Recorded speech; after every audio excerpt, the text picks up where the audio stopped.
Hello. As many of you will doubtlessly be aware, the podcaster's Guide to the Conspiracy has been wrecked with controversy over the last 2 weeks. As news reports indicate, the voice actor who previously played Josh Addison, one Jock Shackley, has been indicted on embezzlement charges for his role in funding a competitor to Mountain Dew, the energy drink Moist Mound.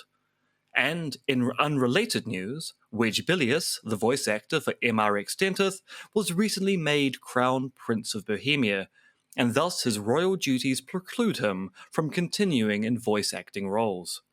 As such, we here at Illuminate Incorporated, the venture capital firm that runs the podcaster's Guide to the Conspiracy, have decided to recast, with voice-alikes, the roles of both Josh and M. Playing Josh is newcomer Fred Amplethwaite, a Glaswegian native with a fondness for trams and tram-related activities. And now playing M is veteran voice actor Sam Ankles, whose work you will have doubtlessly heard on both TV and radio, but not film because she's allergic. We wish them both the best of luck.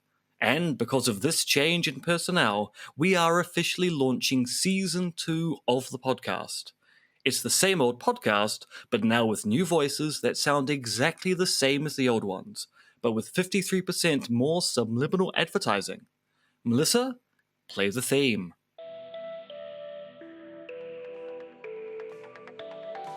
The podcaster's Guide to the Conspiracy, featuring Josh Addison and M. Dentith.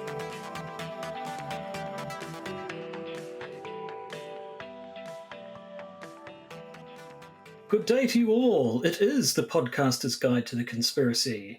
In Auckland, New Zealand, I am Josh Addison, and in Zhuhai, China, when there's no more room in hell, the dead will walk the earth. It's Associate Professor MRX Dentith, it says here. Hello, Jack. Josh. Hello, Josh. How are things in Auckland? The same as they always are. I don't need to elaborate on that, I'm sure. No, I'm sure. I'm sure your husband or wife is doing well, and your children and or cats and or dogs are doing well as well. Well, haven't we got an episode for you this week?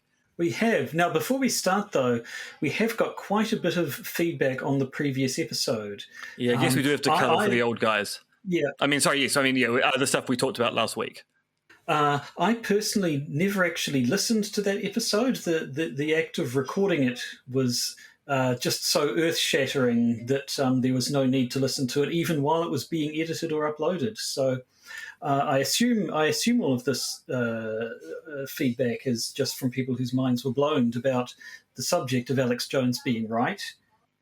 Well, Jess, you'll find that actually people have been a little bit offended by the content of our previous episode. So our previous episode looked at Alex Jones being right.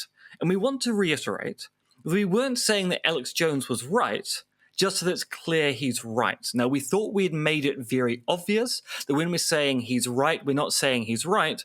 When we're saying he's right, we're saying he's right. So we just want to reiterate, we don't think that Alex Jones is right, but we do want to say that Alex Jones very clearly is right. He is definitely right. He's just not right. And I hope that clears everything for the audiences who are listening to this episode, previous episodes, and future episodes. We don't think Alex Jones is right. We simply think that Alex Jones is right. There's a difference between being right, and I thought we made it very clear in the episode that we definitely recorded a few weeks ago.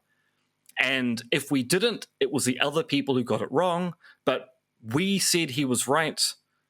He's right. He's just not right. Right? Right. Exactly. Now, I can possibly clarify things by saying that, of course, one of those rights is with a capital R and one of them isn't, and I think it's obvious which. Shall we move on? Well, precisely. Yeah, precisely. He's definitely right. He's just not right. So we have a rollicking episode for you this week. We don't often rollick, but when we do, we rollick hard. And this time we're doing so by introducing a brand new segment. Brand spanking new.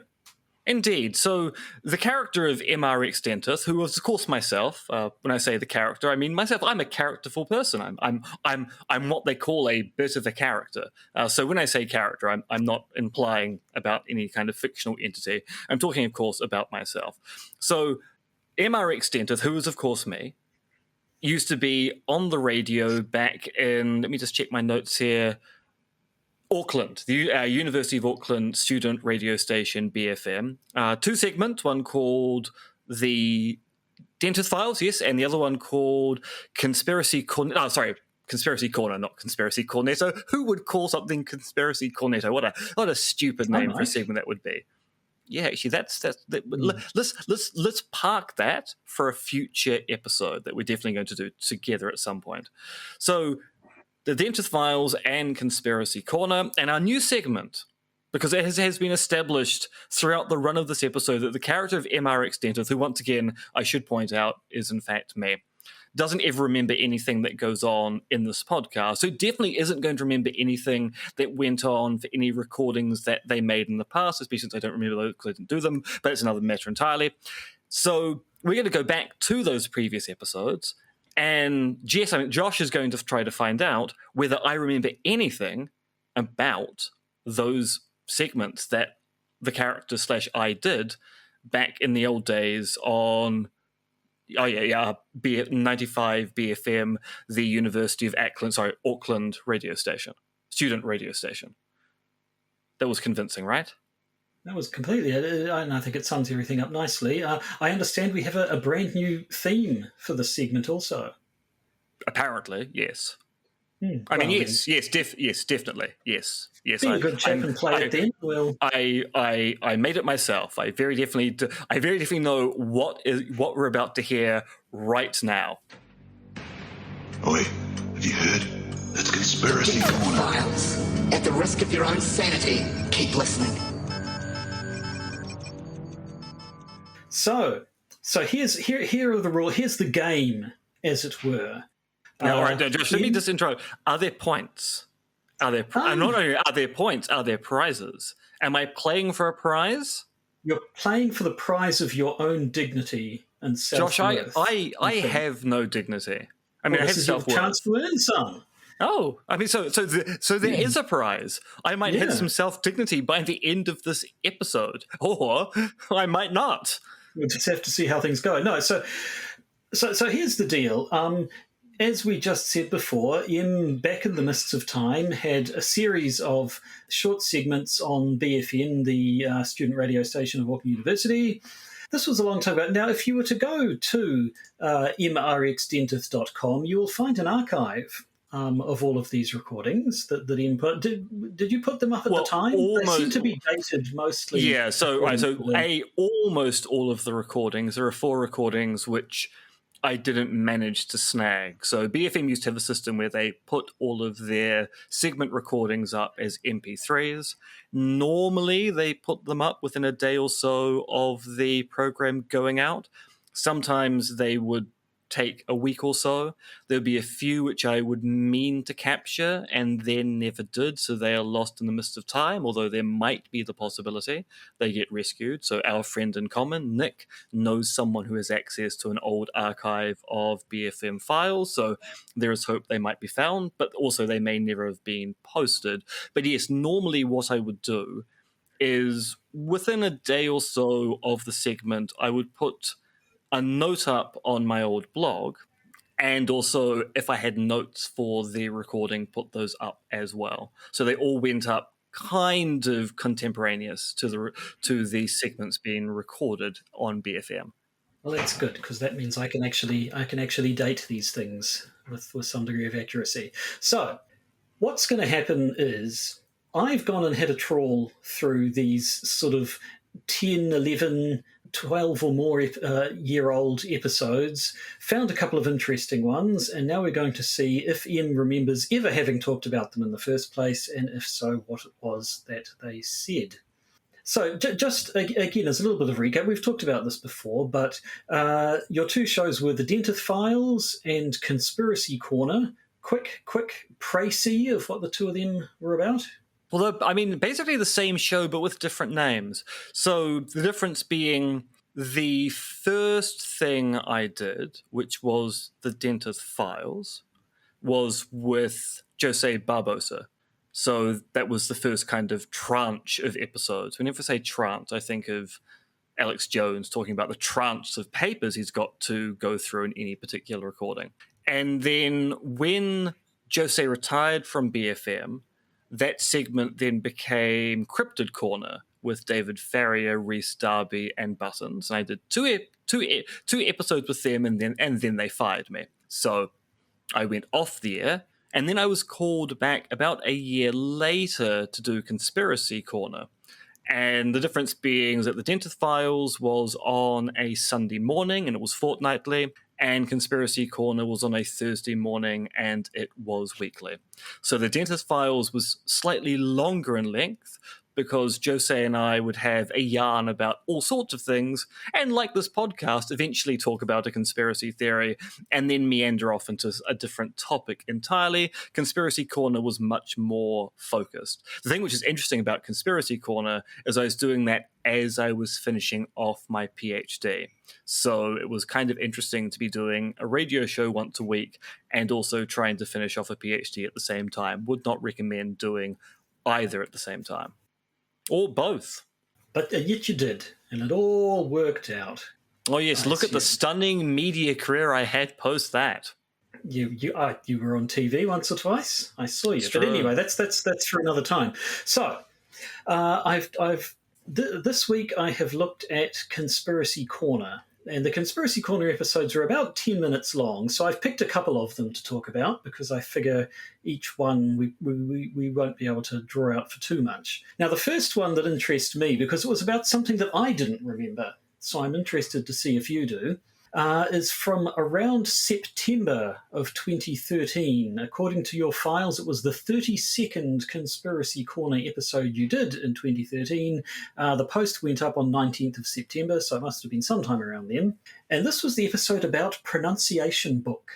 Do you remember Pronunciation Book? So I remember Pronunciation Book, and I remember talking about Pronunciation Book, but I can't remember why I was talking about Pronunciation Book, other than very vaguely it was suspected it was some kind of ARG, alternative reality game. Yeah, so tell me what you remember about Pronunciation Book. And then Pronunciation Book was a series of videos on YouTube where you would be told how to pronounce a particular word. And this is the point where I'm going, I actually don't know whether I'm just making this up or whether I'm dredging memories from the very depths of my subconscious. But wasn't there some kind of period where Pronunciation Book stopped posting and then started posting erratically and strangely, which made people think that maybe there was something else going on behind the scenes? Something like that. So, yes, Pronunciation Book was, and from the looks of things, still is a YouTube channel, given that the YouTube clip that you had embedded on the blog post about this one is still live and you can play it. So it was one of those wacky, weird internet things where it would just be a collection of short little clips telling you how to pronounce a word, and yet the sentences that word would be used in would be particularly odd, or would talk about would all be tying into some sort of a weird mission that was going on. Like, for instance, one of them had teaching how to pronounce can and can't, and the example sentence that they used them in was, "I can still hope for Mendoza's cooperation, but I can't imagine how we'll explain this to the chief." And so it was a little bit, it was one of those things that people, this was back in 2012, 2013, people liked and that sort of well stuff. Before AI in the current state, where you might think, well, obviously Pronunciation Book, if it was going on today, they're just using an AI to generate sentences and then probably using an AI voice to then voice them. This is back in 2013. The kind of technology we'd normally associate with this kind of viral phenomena does not exist, apparently, at the time of recording. No, so on the 9th of July, you note that that's one day after your birthday. Sorry, my birthday's in July. I should probably note that down. Hold on. Yeah, thank you. Yes. They started doing videos that instead of just being about this, they started a countdown, essentially, a 77-day countdown. And so these little pronunciation clips would then be appended with this countdown, and people will wonder what's going on, what's going to happen in 77 days. Now, at the time you recorded this one, the countdown had almost finished, but nobody quite knew what was going on. And as you say, a lot of people thought it was probably just going to be some sort of viral marketing for an alternative reality game or something like that. And indeed, actually, if you go to the next episode of Conspiracy Corner, I forget what that one's about now, you point out what happened. Indeed, it was. It did turn out to be some sort of an ad for an alternate reality game called Bear Stearns Bravo, which was a I haven't that seen does it. ring a bell. Description. Yeah. So it's sort of a choose your own adventure type game set during the financial crisis, and you were either a regulator trying to stop things or a banker trying to make lots of money or something like that. Yes, so it was, and the interesting thing, I think the thing why you chose to talk about it was because of all the people trying to investigate what was going on and what was going to happen after these 77 days. There was a great big research document, the 77 days research document, where people were looking into all the stuff. And in particular, they found out the person who owned the account was owned by a guy called Thomas Bender, who was known to do this sort of stuff, and also a guy called Jacob Bakilla.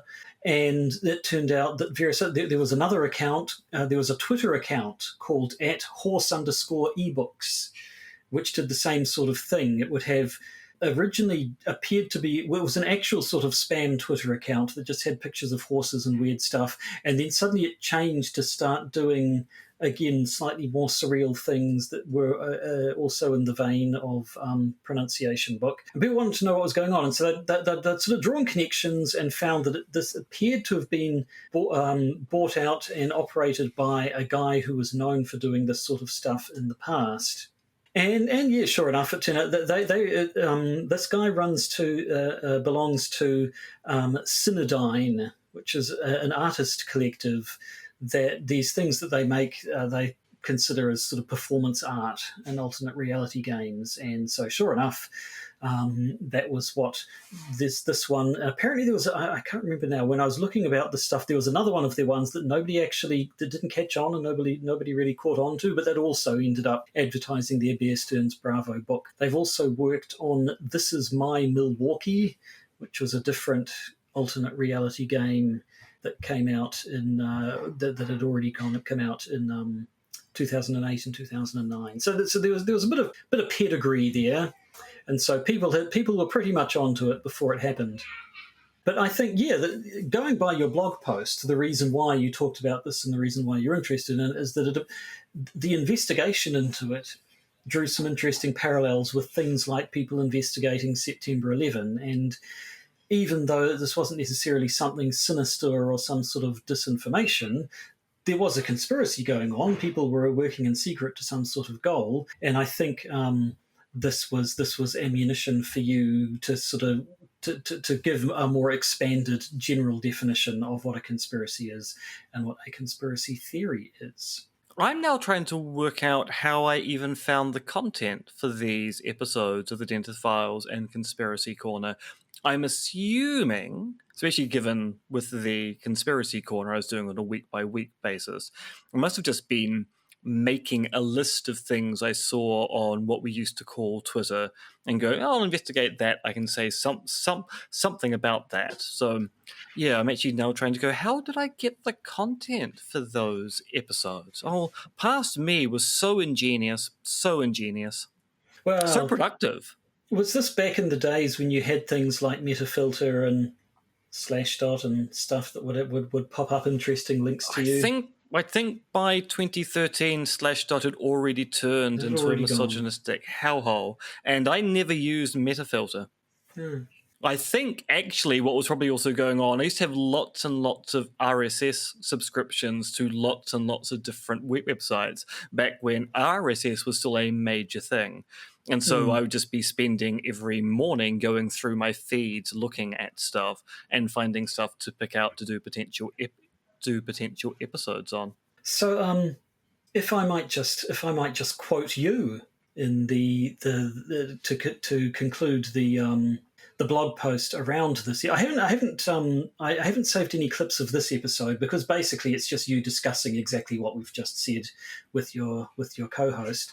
But on your blog post, you finish out this discussion by saying, on the 19th of September 2013. Finally, the analysis of the Investigation of Pronunciation book rather supports my notion that we should be working with perfectly general notions of both conspiracy and conspiracy theory. The mystery behind Pronunciation book case looks like it's a conspiracy, given that there is a plan that has been hatched in secret to achieve some end, presumably orchestrated by more than one person. Despite the lack, or so it seems at this juncture, of revelations of malign political shenanigans, this is perfect fodder for a conspiracy theory analysis. And in the previous paragraphs, you talked about how there was this community-driven analysis of everything that had gone on. By showing how we can analyse such a case, we can hopefully remove, at least partially, the stigma involved in believing and analysing other such cases. So there you go. That sounds like someone that you should invite onto the podcast to be a co-host. They sound like the kind of person who should be co-hosting the Podcaster's Guide to the Conspiracy.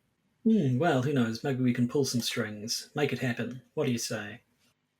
So that was Pronunciation. No, it would be a threat to my position on the podcast. Oh well. Yes, I did not remember that at all. I don't even... I remember we did the episode on Time Cube ages ago. That was another internet thing that was around. No, Josh, I think you'll find Time Cube. Well, yeah, I'd play the clip if I had it, but I do not. Anyway, so that was the first one. So you acquitted yourself fairly well. You had memory of it. You didn't have all the details there and why you're talking about it. So it was an interesting surprise for you, I guess. Yeah, well, it's also one of those things which was probably just a flash in the pan. Does anyone talk about Pronunciation book now? I would not that I've heard. No. But it has its own wiki still, or at least Cinedyne has its own wiki around of things that they did, but I don't know that it's been updated in a while. So let's move along, or actually move backwards, because the next episode I want was earlier than the previous one. This was the 6th Conspiracy Corner episode of 2013 that aired sometime around the 23rd of February. And this was your episode about the Vatican. Do you remember what was happening in the Vatican in February of 2013? Oh, is 2013 the point in time where Benedict is stepping down and Francis is stepping up? That is correct. So this episode, you were talking about the conspiracy theories around the almost unprecedented stepping down of Pope Benedict the 16th. It was something that hadn't happened in centuries. No, so I point out, actually, Benedict the 16th stepping down was unprecedented because he had only existed the once and stepped down the once. But yeah, the stepping down of a pontiff is almost unprecedented. It has happened in the past, but it is a very, very unusual situation. It was. So, unsurprisingly, there were a number of conspiracy theories around exactly why such a strange thing might have been happening. Do you recall what those theories might have been that you might have talked about?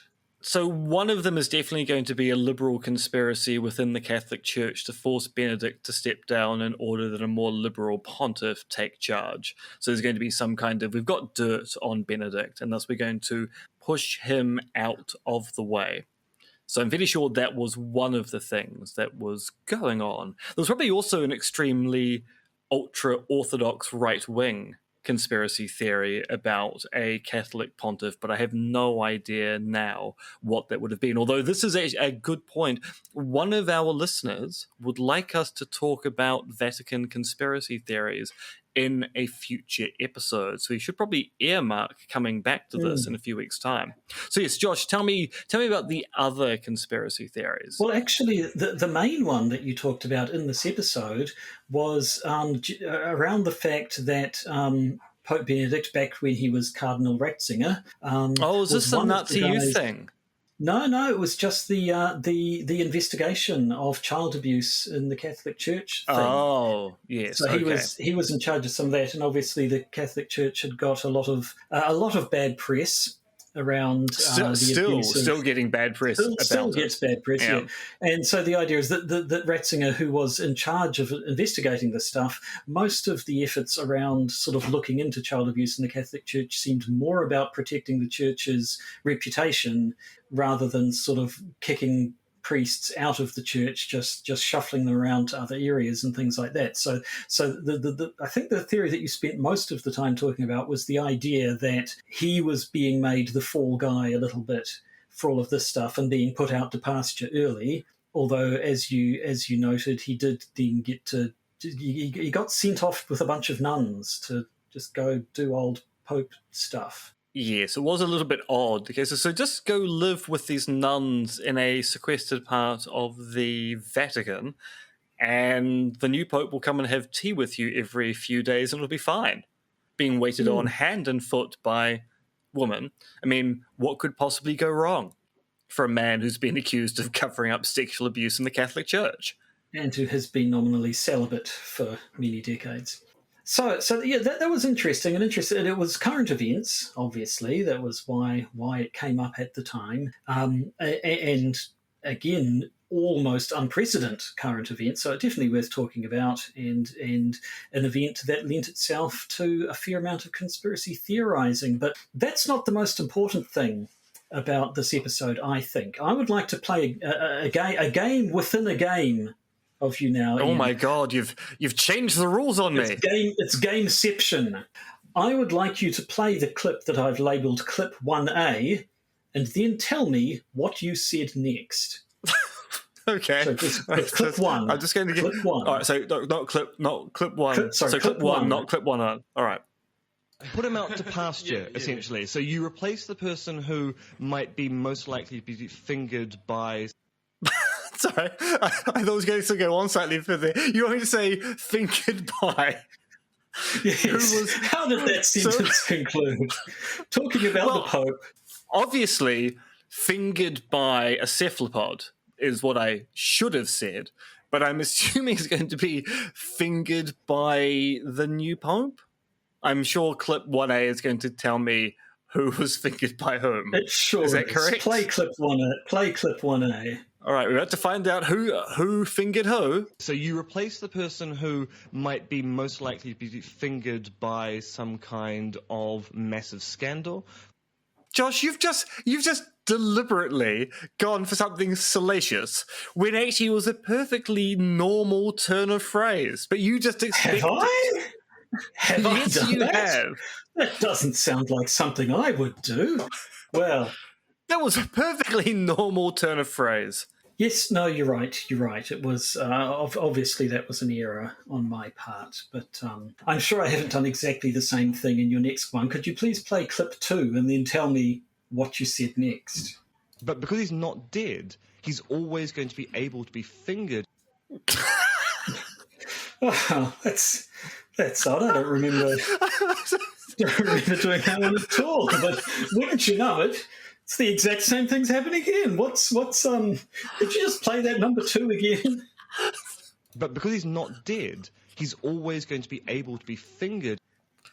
No, yes, Josh, so how does the Pope status as a living being? This is obviously unfair. As someone with speech disfluency, sometimes I end my sentences in a way that sounds like I'm going to continue on, but actually that was just a natural end. Now that he's dead, he's just not able to be fingered, is how the sentence presumably ends. It's just dead silence for a few seconds before picking up on the next moment there. A dead pontiff cannot be fingered. I mean, that's true. So by a dolphin. That sounds perfectly sensible. Could you play clip 2A and we'll see if you're on the money? But because he's not dead, he's always going to be able to be fingered as the person who did more to conceal the tragedy than to combat it. So much better he's off to one side, and much better to have a smokescreen about retirement due to old age, rather than admit that maybe actually he wasn't the right leader for the church. Very sensible. Perfectly benign. Very sensible. Perfectly benign and sensible thing, and by some strange coincidence, I managed to cut it at the exact point that made it sound a little bit dirty. I'm shocked. I'm shocked and disappointed in myself, I have to say. Josh, I blame myself, even though what I'm about to say is clearly actually false, given that you do this for a day job. But getting you to edit the podcast has obviously taught you to use audio editing software to get such precision to be able to cut things off when I'm about to say who's fingering who. So obviously, I've been hoisted by my own petard, and obviously I'm going to have to finger. Exactly. And then Em never said anything ever again.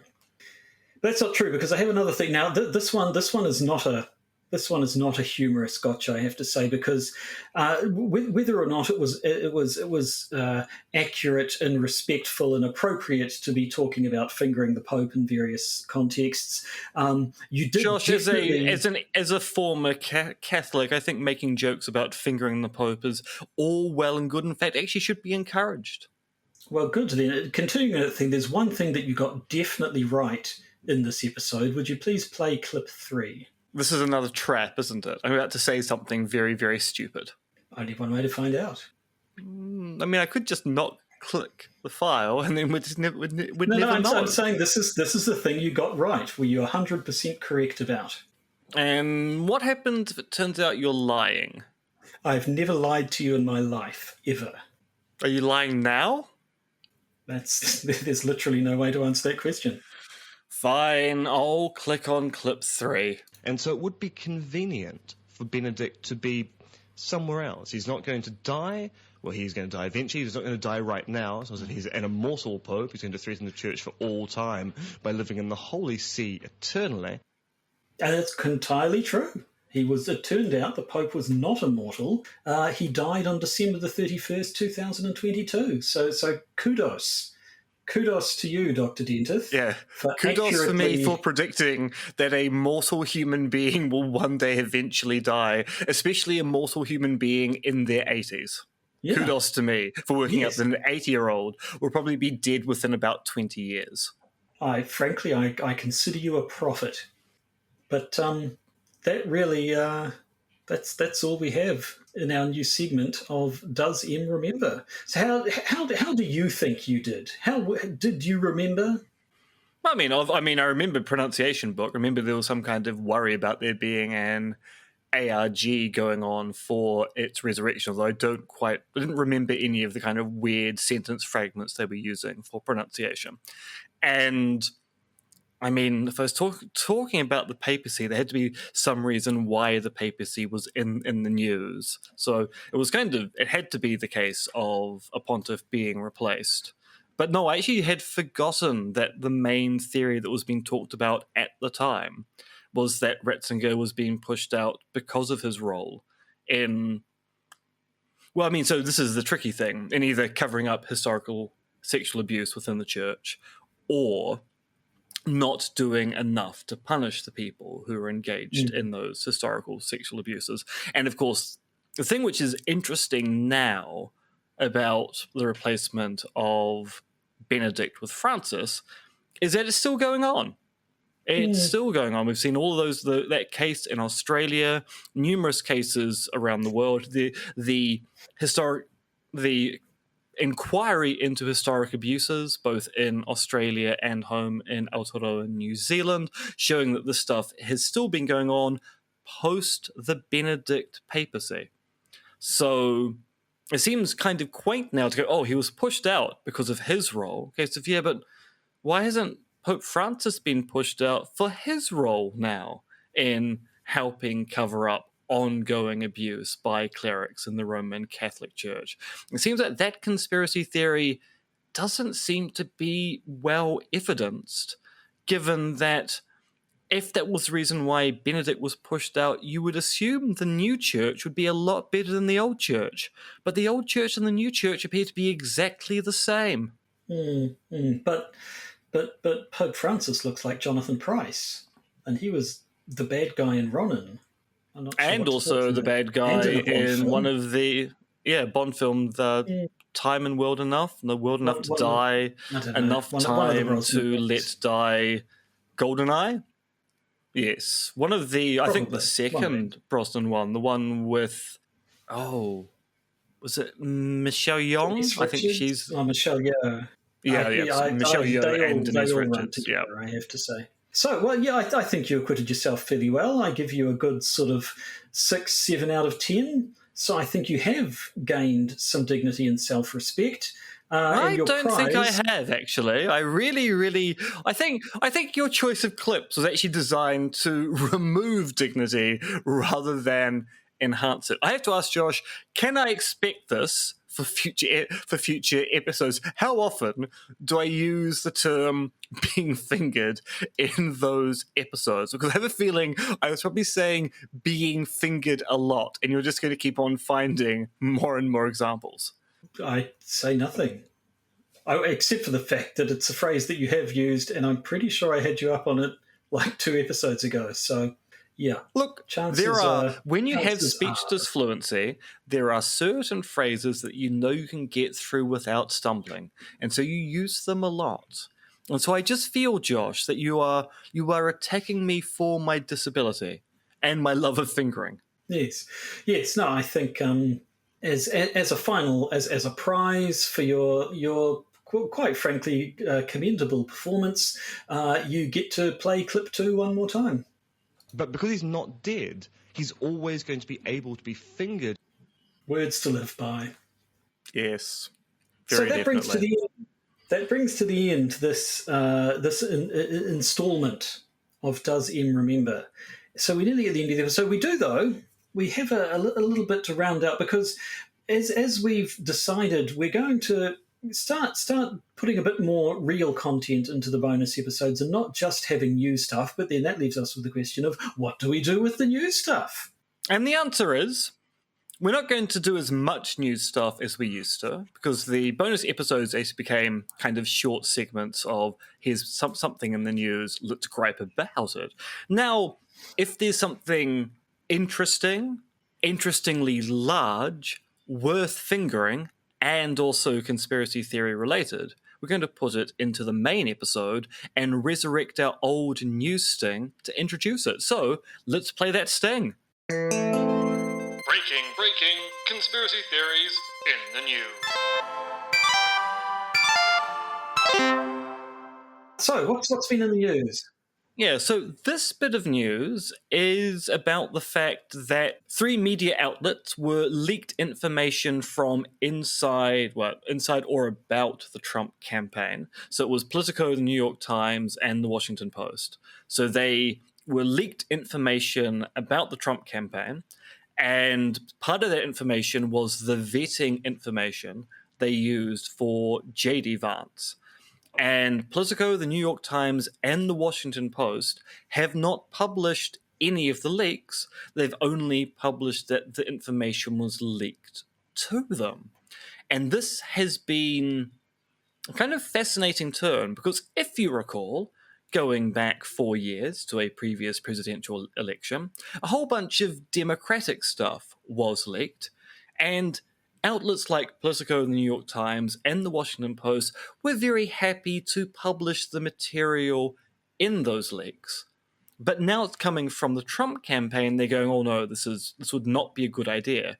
And some people are saying good, because it was wrong for those outlets to publish the leak information last time, especially since it seems that the leaks had been weaponized. It was people deliberately leaking information that would make the Democrats look bad in order to aid and abet the Trump campaign. Other people are saying, yeah, this actually looks a little bit bad, because it seems that previously, when the attack was on the Democrats, these news outlets, which are ever so slightly right-leaning, if not actually outright in support of the Republicans, were very happy to publish this material. But when it affects the person that they keep on writing soft puff pieces about, they're not happy to reveal that information at all. And given there's a feeling that the media seems to be doing as much to attack the Dems as they're doing as little to show that Trump was suffering from the same kind of cognitive failures that apparently Joe Biden did, it does seem like there might be a kind of media conspiracy to be soft on Trump and be hard on the Democrats. So it's an interesting little case study here. Depending on your view of the world and the way you think the way the world works, either Politico, the New York Times, and the Washington Post learnt an important lesson 4 years ago and are doing better, or they're going, yeah, but this is bad for our guy, so we're not going to say exactly what the Republicans were concerned about when J.D. Vance was made the vice presidential candidate in the Trump campaign.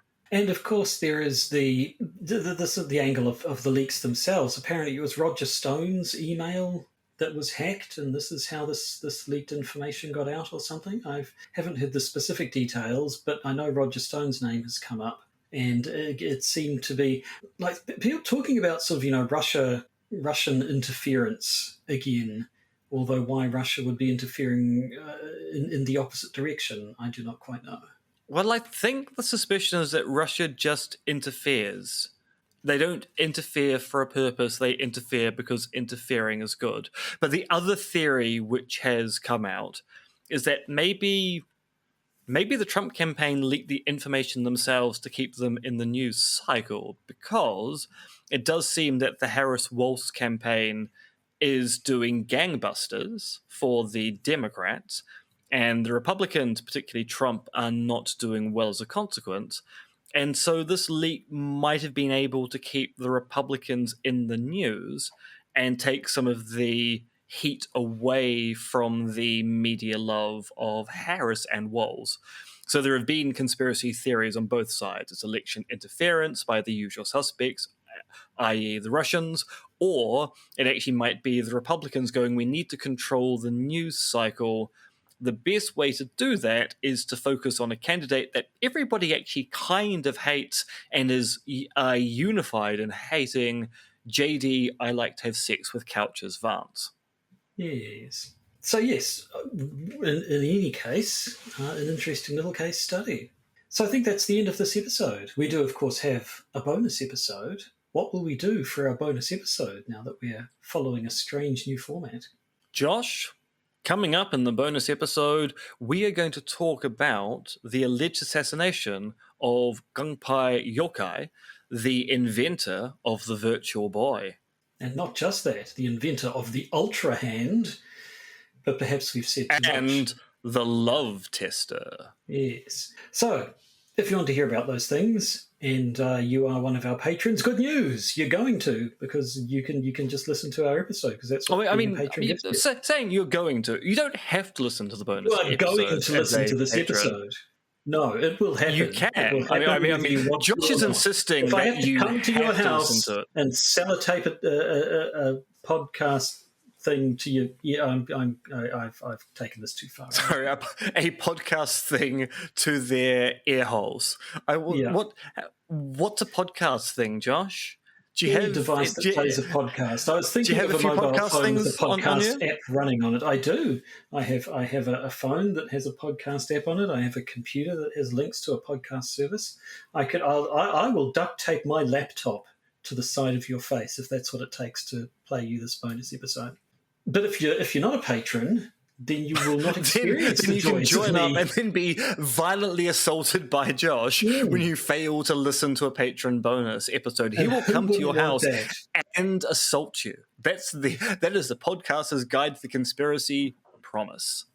Yeah, so if you want to be a patron, go to patreon.com, search for the podcaster's guide to the conspiracy, and say yourself, I hear you should apparently not use the Apple Patreon app to sign up, because Apple has now started taking a massive cut of the fees. So as long as you sign up from a different platform, you're okay. I was looking into this, so I think you have to kind of activate your Patreon on iOS for this even to come into effect. But whatever the case is, if you are subscribing to the podcast using an iOS app, as opposed to being sensible and subscribing to the Patreon via the web interface, please cancel the subscription through the iOS app and just go I think it's specifically subscribe just when on you Patreon. Sign up.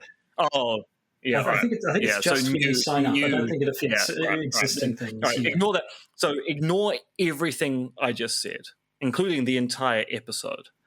And just if you're going to become a new Patreon because you want to be violently assaulted by Josh for not listening to the most recent patron bonus episode, please sign up on the web interface and don't use the iOS app, because you will be charged 30% more, and that money will not be going to us. It'll be going to Apple as a payments processor.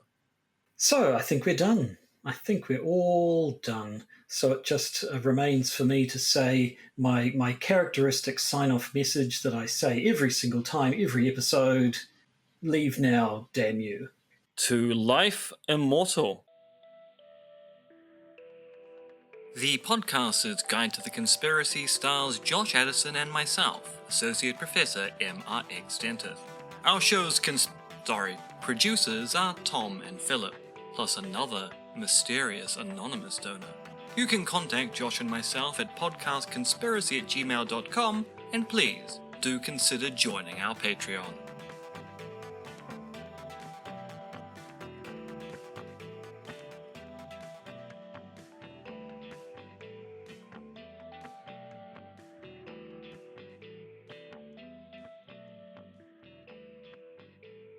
And remember, Soylent Green is Meeples.